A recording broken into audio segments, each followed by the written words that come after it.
There's a story that haunts the quiet corridors of an old HDB block in Bedok, told by residents who have lived there for decades. It begins with a young couple who moved into their new flat on the 12th floor. The husband, newly married, worked late hours and often came home long after midnight. His wife, however, was always home early, preparing dinner and waiting for him. One night, the husband returned home to find the flat empty. He called his wife's name, but there was no answer. Her purse and phone were on the dining table, as if she had just stepped out for a moment. Strange, he thought, but decided not to worry. He left her a note and went to bed. The next morning, his wife returned home, pale and shaken.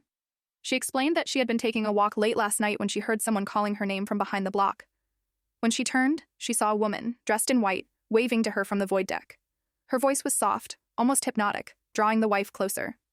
But as she approached, the woman's eyes grew hollow, and her face became a twisted mask of anguish.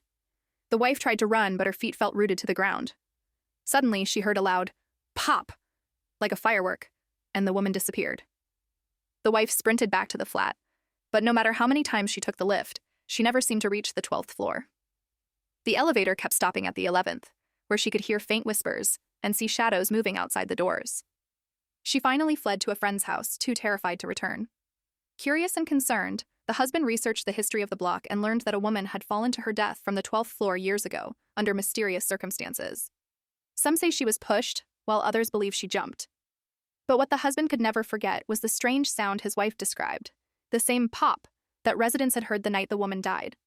From then on, every time the couple took the lift late at night, they would feel an icy chill as they passed the 11th floor. And on quiet evenings, some still hear soft whispers echoing through the stairwell, calling, beckoning them to come closer.